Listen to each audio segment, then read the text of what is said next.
presented by LK Entertainment.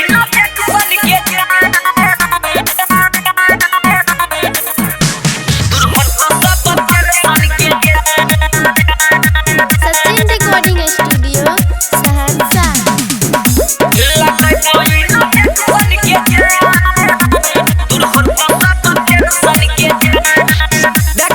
मालिक मसीन के मिलल कद हमारा से रोज बिहीन गे मालिक मसीन के मिलल कद हमारा से रोज दिन गे दूर कर देबो सब टेंशन के जान लगैबो ना जक्सन के जान दूर होतो सब टेंशन के जान लगैबो ना जक्सन के जान दूर होतो सब टेंशन के जान लगैबो ना जक्सन के जान Sachin Recording Studio, Saharsa. DJ Vikas Raja.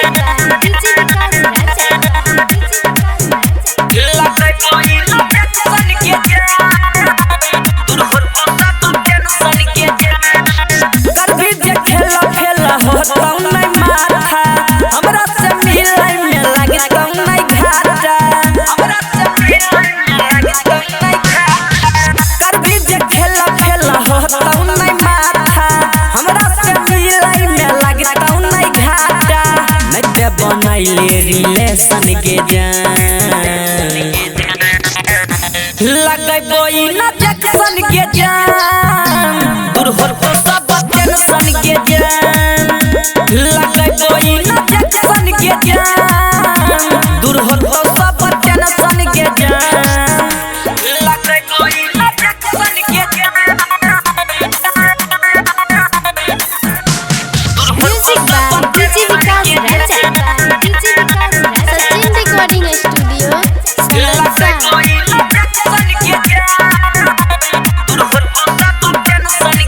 चाचा जवानी सुने है के रानी राइटर कमलेशवा के बतिया ले मानी राइटर कमलेशवा के बतिया ले हां चाचा जवानी सुने है के रानी राइटर कमलेशवा के बतिया ले मानी धरती धंगे तो बड़ मौसन के जान लगैबो ना जक्सन के जान दूर होतो सब टेंशन के जान लगैबो ना जक्सन के जान दूर होतो सब टेंशन के जान सब टेंशन के जान Siku Sawaria.